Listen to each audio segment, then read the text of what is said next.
Welcome to this EWRB Electrical Service Technician Training course. I'm Aria, an electrical tutor working with Roy. In this course, I'll guide you through all the topics covered in the EWRB Electrical Service Technician Exam Teaching Guidelines.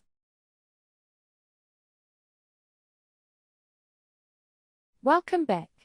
In our previous lesson we talked about personal protection devices, RCDs, double insulation, and other methods that safeguard people from electric shock. Now we move to topic 8.14, Safety Tagging System. Tagging is one of the most important parts of electrical safety because it tells everyone that equipment has been isolated, is under repair, or must not be operated. A simple piece of card or plastic can prevent a serious injury or even save a life. Let's begin with topic A. Topic A, Purpose of Safety Tagging. The purpose of the safety tagging system is to clearly communicate that equipment is isolated, faulty, or being worked on.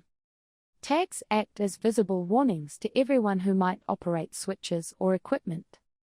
Under S/NZS 4836, a tag must always be used together with a lock or isolation device when someone is working on electrical equipment.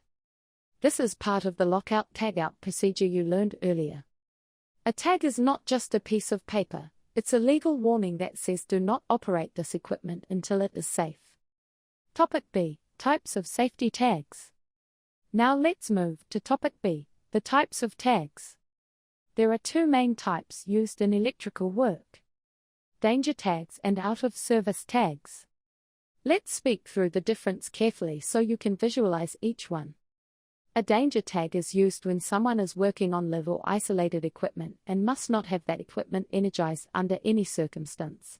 The danger tag carries the person's name, the date, and a message such as "Do not operate, person working on this equipment." It is personal and must only be removed by the person who placed it. An out-of-service tag is different. It's used to show that equipment is faulty, damaged, or awaiting repair, even if no one is currently working on it. It usually says "out of service, do not use." This tag alerts others not to use the equipment until it has been tested and declared safe again. So, in spoken form, danger tags protect people, they say someone is working on the equipment. Out-of-service tags protect equipment, they say the equipment is not fit to use. Topic C, When to use each tag. Now let's move to topic C, When to use each tag. Use a danger tag whenever you personally isolate and lock out equipment for electrical work. If you are repairing a fault or servicing a machine, place your own danger tag and lock on the switch or circuit breaker. Only you can remove it. Use an out-of-service tag when you find equipment that is unsafe or damaged but you're not working on it immediately. For example, if you find a portable lead with a melted plug, tag it as out of service so no one else uses it before it's tested. Both tags must be durable, legible, and weather-resistant so they can be read clearly at all times. Topic D, Information required on tags.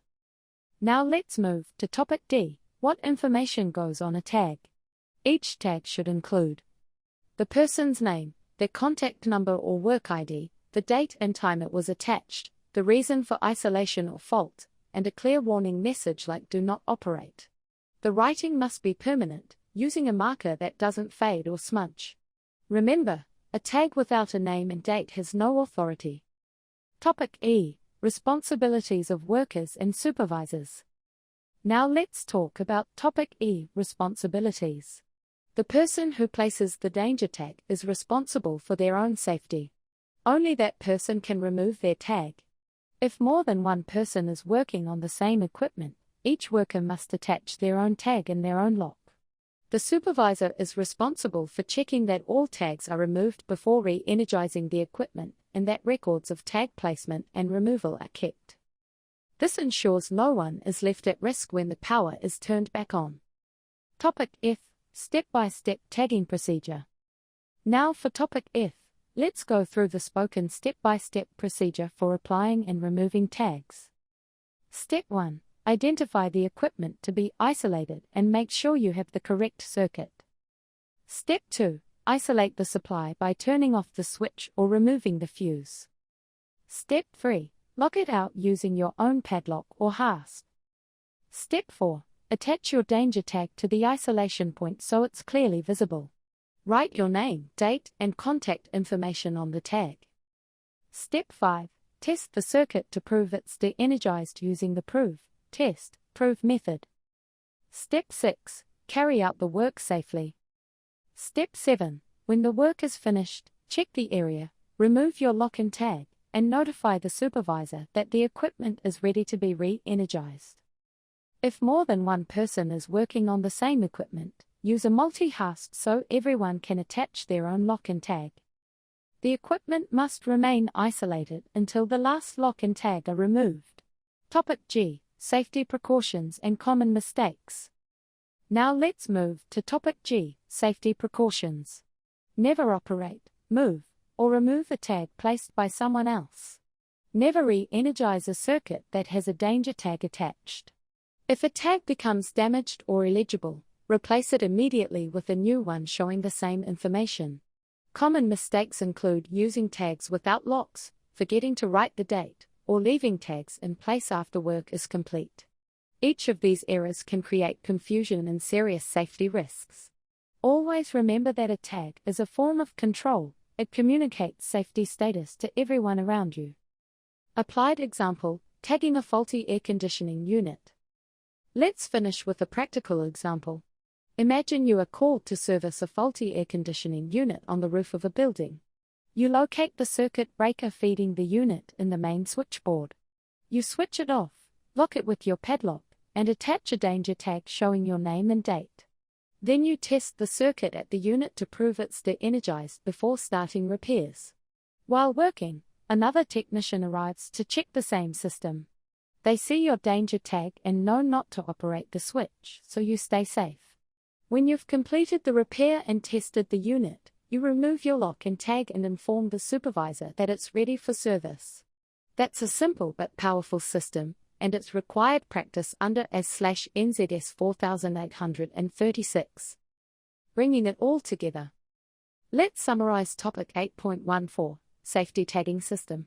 We started with the purpose of tagging, to warn others and prevent accidental operation of equipment.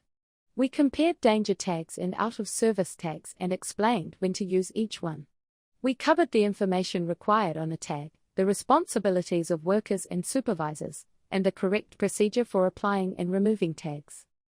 Finally, we looked at a real-life example of tagging a faulty air conditioning unit to keep everyone safe. Summary. To wrap up, tags communicate safety status clearly. Danger tags protect people. They say someone is working on the equipment. Out-of-service tags protect equipment. They say it's not fit for use. Always use tags together with locks. Only the person who placed a danger tag can remove it. Keep records and replace damaged tags immediately. That concludes Topic 8.14, Safety Tagging System. In our next lesson, we'll move on to Topic 8.15, Legislative Requirements for Workplace Safety, where we'll explore the laws and regulations that govern electrical safety in New Zealand workplaces, including your duties under the Electricity Safety Regulations 2010 and the Health and Safety at Work Act.